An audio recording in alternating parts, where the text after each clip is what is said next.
There's some headlines that make you stop in your tracks and go, what the hell did I just read, huh? What?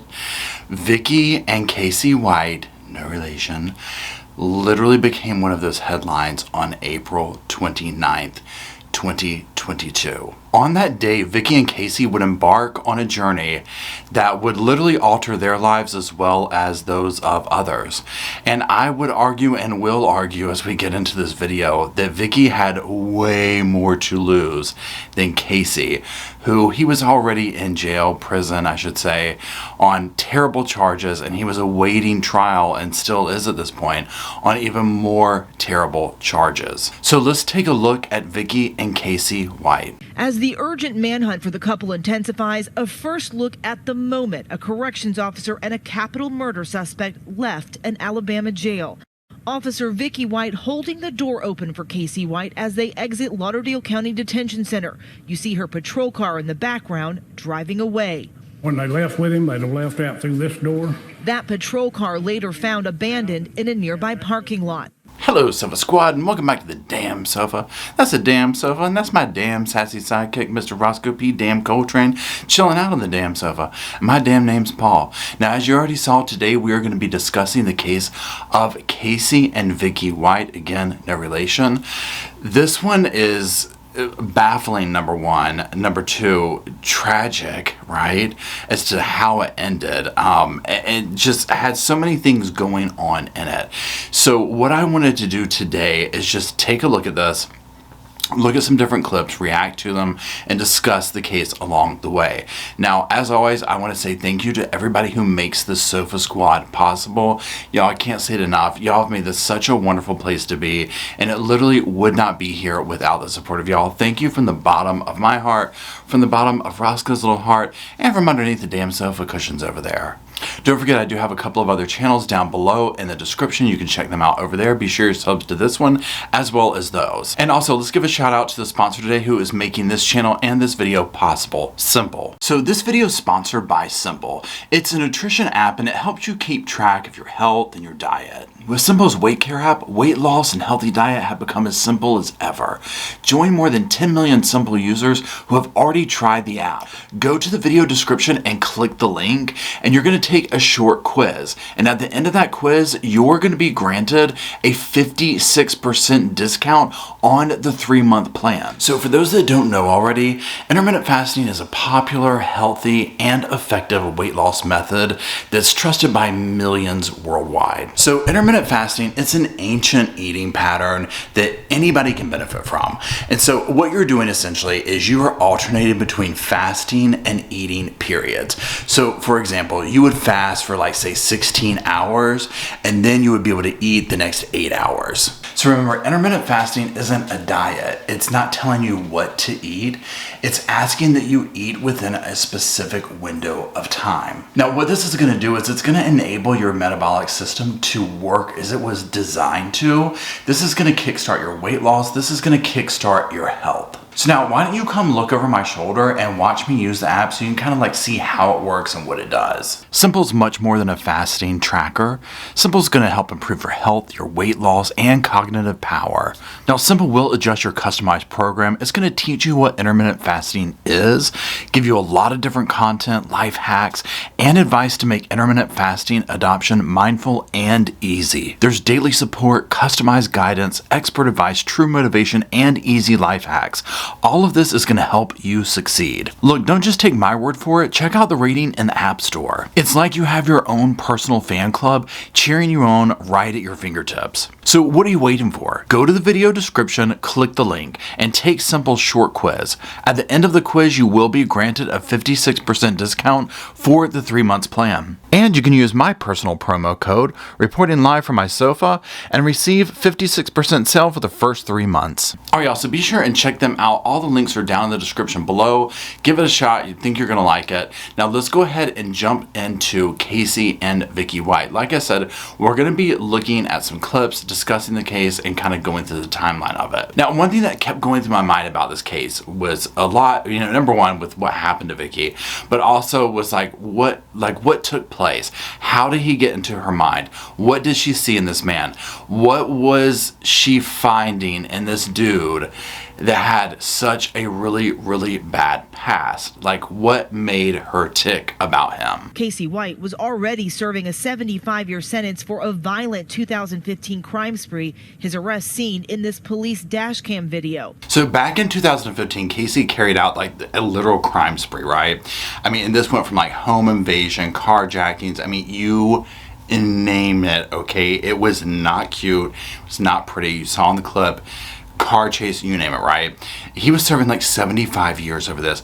The man wasn't leaving prison alive, okay? He was already in for that. Now, while serving his time for those crimes, he would confess to taking the life of Connie Ridgway. So he would end up being charged with 2 capital M charges against Connie, and he would be shipped back to Lauderdale Detention Center. This is where he would initially meet Vicky. Now, also of interest, authorities would learn during this stay that he had planned on escaping. He had planned on taking hostages, like this whole thing, right? And so the authorities were like, look, you know what, we're going to prevent this. So they did, and they found a shank on him. Now, he never got to the point of actually executing this plan during this time, and they went ahead and sent him back to DOC. They were like, yeah, no thanks. And so they sent him back, but this didn't stop him and Vicky from staying in touch. They would keep up their relationship like over the phone and whatnot for like 2 years. And he would be brought back again for like court hearings, this kind of thing, to the Lauderdale Detention Center, which is where a special bond was formed. Now, during this special bond or friendship, he would get like special privileges, extra food, like that kind of thing, right? And what I would say was the beginning of the end for Vicky began, right, with her contact with him and this relationship forming. And essentially what it was the beginning of their relationship, if you will. Inmates have all the time in the world to manipulate people. And if they can find a vulnerable person that then becomes infatuated with them, they can convince them to do all sorts of irrational and self-destructive things. Okay, now what I consider to be a huge tragedy of situations like this is, obviously we know at this point how the situation ended for Vicky, right? And just what the doctor said. These inmates have all the time in the world.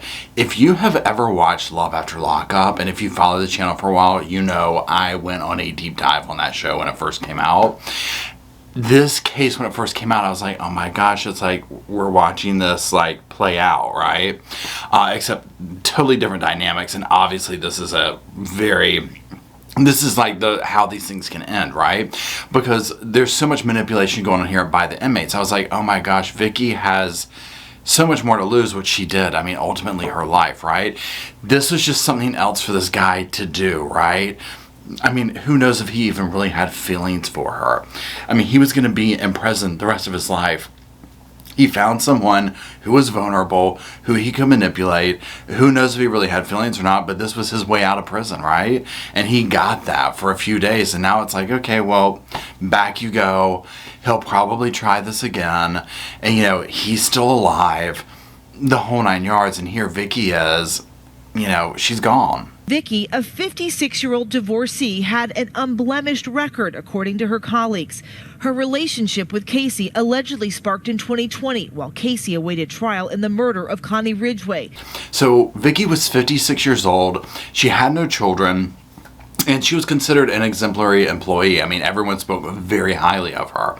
And in fact, she had recently retired. I mean, her paperwork hadn't even gone through, okay? That's just another thing I was like, oh my God, are you serious? So then, also what's so devastating is she sold her home like weeks before this happened, way below the value of the home, right? I mean, like way below. I think it was, let me look at my notes here.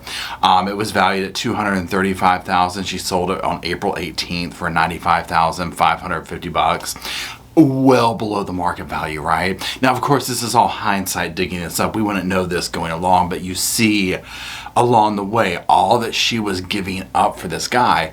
And it just makes you think, like, I mean, my God, like, look at all she was giving up for him, right? So she had been living with her mother, Pat Davis, for about 5 weeks. She took out money from numerous banks in the weeks before the escape. She was set to retire the day before she went missing. Her retirement fund paperwork hadn't even been processed yet, y'all.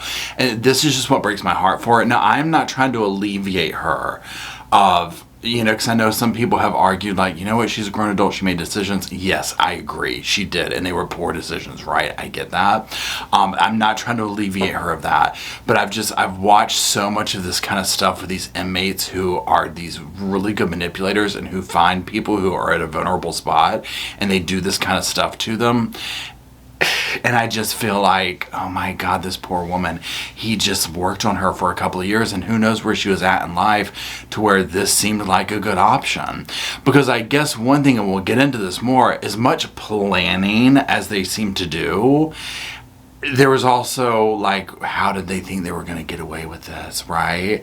Like, the planning was also, like, really piss poor. You know, for the level of something that they were trying to pull off, I'm like, so that's what y'all were going with, okay? You know, it's just like, this is absolutely all broken, right? I would have probably tried to do it differently, but I've never tried to do this before, so I'm not going to sit in my glass house too much, right? I just feel like if I had done this, I would have been going straight for the border, right? I would not have lingered around. Anyways, so, but she had been seen at like a local men's store shopping for clothes. She even shopped in an adult bookstore.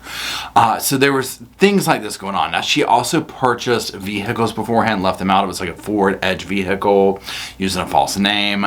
So, like I said, there's all this planning going on. And for as much planning that took place, it's just, it all fell apart. Now, she would stay at a hotel in Florence, Alabama on April 28th, and then she would situate that Ford Edge in a parking lot about 10 minutes away from the prison. So on the day that this went down, one obvious question that so many people had about this scenario is it normal for a woman like Vicky, or even a single male, to take a man with the charges that Casey has, that is almost 7 feet tall, by themselves out of the prison? Okay? It's like, is this a normal thing? She has occasionally transported, inmates with lesser offenses.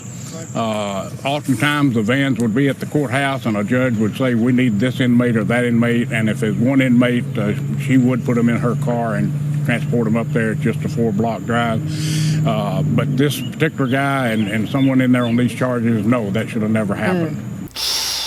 Yeah, you can say that again. So what Vicky had done is she had told another deputy that she was going to be taking Casey for like a mental health eval down at the court. Remember, he has this case coming up, right, for Connie Ridgway, so all this stuff is going on with him. So she had said, hey, I'm taking him for mental health eval or whatever. And then she was like, you know what, I'm not doing well, so I'm going to go seek medical attention for myself. She had this whole story lined up. Now, remember, in every jail or prison is different, but for the most part, the way they operate is by doing counts and things of this nature. So she's taking him out at one point. They're doing certain counts. It wasn't going to be until later on that they would notice, like, and be able to really pinpoint down, like, wait a minute, like, where is this person, right? So this would take a while. And in fact, let's just go over some bullet points as to how exactly things played out. She drives the patrol car from detention center to a nearby shopping center, leaves vehicle there. They take that Ford Edge vehicle I talked about, drives away. The patrol car is found around 11 a.m. Officers at the jail get concerned. They try and reach her, but they just get her voicemail. Obviously, later people realize that Casey's not been returned to the jail. The Ford Edge would be found abandoned in the middle of a road in Williamson County, Tennessee, which is like 2 hours away from Lauderdale County. It would be towed away by a driver who did not know the importance of the vehicle. It would be about 3:30 p.m. that it was known that Vicky and Casey were missing, and the sheriff's office would put out an alert on the Facebook page right before 6 p.m. I'm going to put that on the page page. You can pause to read it if you want to. Now, one thing to keep in mind is, like I said, Casey White was like 6'9" and 330 pounds. Yeah, I mean, this guy is huge, okay? Vicky is like around 5'5" and 145 pounds, excuse me. They were not hard to miss, okay? Now, by May 2nd, there was an arrest warrant out for her. So all this, obviously starts coming together, and they start piecing this together and figuring out what exactly happened. Because you can imagine with a situation like this, they're gonna first probably be thinking that he has done something and harmed her, right?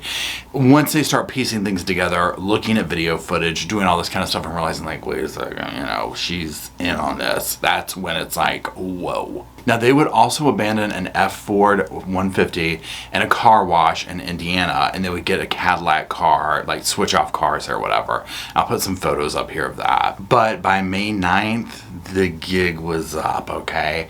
That Cadillac car will be spotted outside of a motel. We're going to talk about the motel here in a second too, because some interesting things have happened with that since this has all gone down. So they set up surveillance outside this motel, I should say, and they're watching it. And again, I mean, it doesn't take much to see. I mean, this is them, right? I mean, she was wearing wigs and stuff like that. I'd even heard somewhere that he was pretending to be like somebody, like some person in a wheelchair or something. I could be wrong. Tell me in the comment section. Someone had told me that though, and I'm like, what? This is what I'm talking about. We're like, what were they thinking? From what I also understand, this motel they're staying at was across the street from a police department, and I'm just like, how, what, why? I mean, how, why? So anyways, they paid someone to rent the room for them. So they were staying there for I think they rented it for 14 days or something like that. So surveillance is set up, they're watching them. It's clearly them, right? And so they're watching them do this, they're laying low, all this kind of stuff. So this is where a police chase will take place eventually, like when they begin pursuing them. So this is one of the really tragic parts. I mean, y'all, we're gonna watch a few clips now. That we're not gonna watch graphic ones of it because I mean it's out there. If you want to see it, just Google it. We're not gonna put those here because I just don't want to show that part of it. And I'm just gonna kind of refer to my notes here. But they fled on US Highway 41 in the Cadillac, and in this they will eventually drive onto a grassy field, and they in like a parking lot near Anchor Industries. Now actually another one of the law enforcement had to ram their vehicle into the car, and it flips it on its side and into a ditch. Now here's what we're gonna do. The clips that we're about to watch, trigger warning, y'all, these are the final moments. We're going to listen to and hear some things, right? And so let's watch one of Vicky's final moments, or listen to it, I should say. We're hearing Vicky White's final words in a frantic 911 call during the high-speed police chase in Indiana. You can hear panic and desperation in her voice. Help! They're going to airbags going to walk and kill us. Hello? Airbags are going on. Let's get out and run. That part just breaks my heart because honestly, in a sense, well, number one, I should say this. It makes me wonder what was going through her mind then. I mean, it's up, right? You've put your entire life on the line for this person, this life, this everything, and it's all crashing down. The cops are after you. All bets are off. You're sitting here now asking people who you used to, not maybe specifically these people, but the force you used to work for, saying, hey, you're going to kill us, the airbags. This is what's going on. All bets are off, and I'm just like, God, what was going through her mind? What was she thinking in that moment? It sends chills all over me. Now, once the car was wrecked, the moments that they pulled Casey from the car wreck were just as chilling.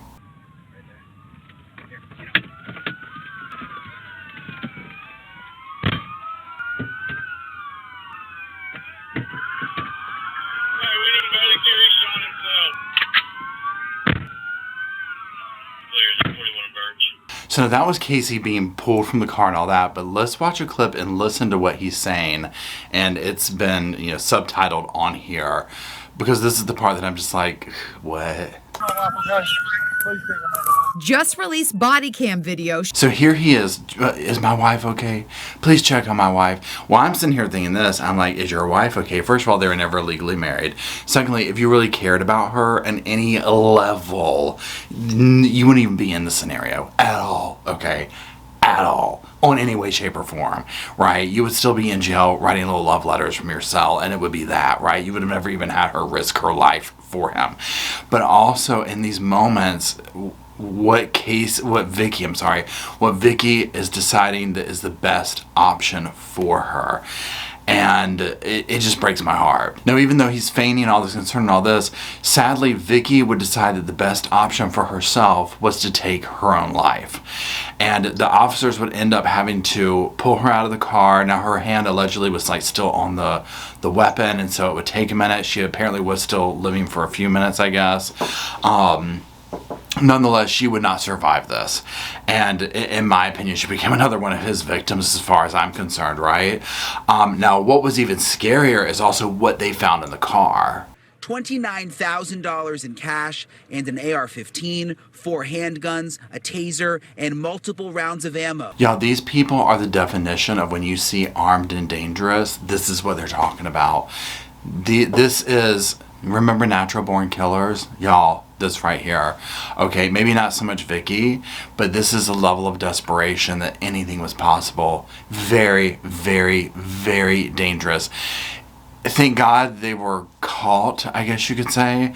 Again, unfortunately, Vicky lost her life to this, but thank God he didn't get away. This is an extremely dangerous human being who has no business ever being free. Now, it was reported that he had planned on engaging in a shootout with the cops. Luckily, that never happened. By May 10th, Casey was back in court where he would waive his extradition hearing.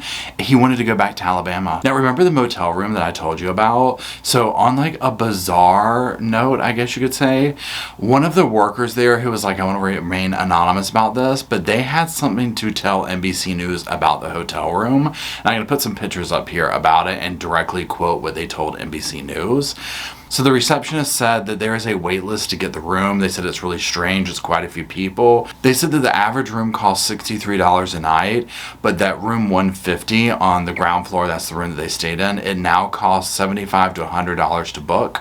And they said that there's obviously a high interest from the media. They said also, quote, I'm getting like 1 million phone calls for it, end quote. Now, here's my thing. I'm just like, why? Like, no thank you, right?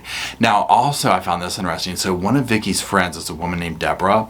She said that her daughter had done some time in Lauderdale County. Now, I believe that the daughter wanted to like remain anonymous or whatever, but the daughter had spoken to Vicky hours before the event happened, and her daughter was basically like, you know what, Vicky, seemed totally normal, right? Like no clue that this was going to happen, right? And that basically Vicky had told her how proud she was of her for getting her life back together, and it really stressed the importance to her of staying on the straight and narrow. And so I thought that was interesting.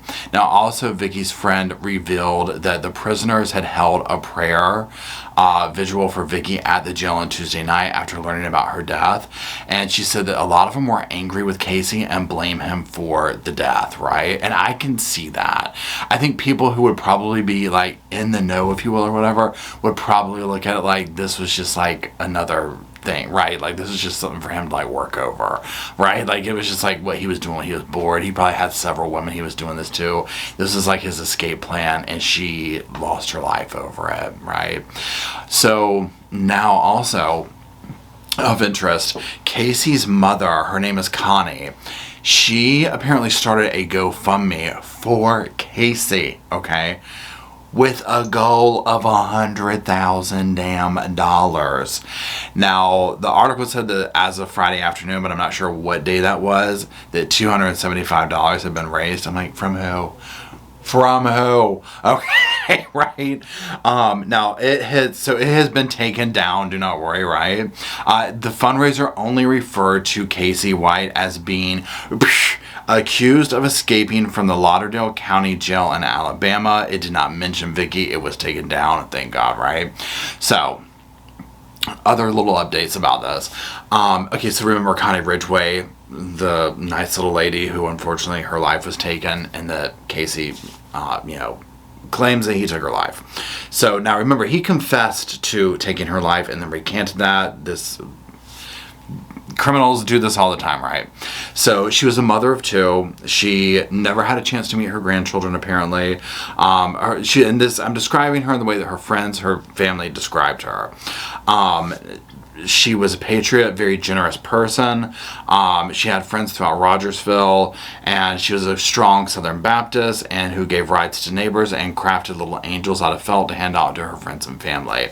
And she was also a never met a stranger kind of a person and well loved and appreciated by those who knew her. Her son said about her. Now, Casey is standing trial in June for taking the life of her.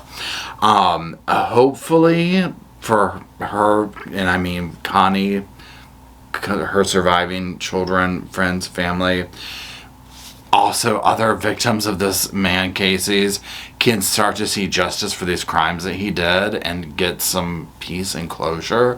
Clearly he has a long line of victims. We can go ahead and assume that Vicky is one of those. She's going to obviously have people that want answers from this. Obviously, hopefully some protocols are changed to this jail now. Just like we saw with the sheriff saying that, yeah, this should never have happened. I mean, my God, come on, you saw the pictures, right? I mean, she should never have been allowed to transport this prisoner. Period. End of story, right? I mean, this should never have happened. So it's tragic. It's sad. You know, we watch shows like I mentioned earlier about Love After Lockup and whatnot. And again, if you haven't seen it, I haven't watched it in several seasons, but it's one of those train wreck reality TV shows. This makes it real where it's like, this is the scary part of this. You watch it and, well, Mr. Roscoe says hello. You watch it and it's like, this is what can end up happening. Like, it's an off-the-rails reality TV show, and this is the scary part. This is the part you don't see in reality TV show of this is the kind of stuff that this is what can happen. This is the unhinged part, and sadly somebody lost their life in this, and probably many more people were going to lose their lives if they had not apprehended Casey. So my heart goes out to Vicky. My heart goes out to anybody else who has been victimized by this monster. And that's it. If you're still watching, drop a sofa and the emojis. Drop some little footprints for Roscoe. He's stirring up back there. I guess he wants y'all's attention. And drop some hearts down there for Vicky and any other victims of these crimes who their voices have gone unheard and need to be heard. Thank you for sticking around. Thank you for making the Sofa Squad possible. I really appreciate it. And until we gather around the sofa with Mr. Roscoe again, I'll see y'all real soon.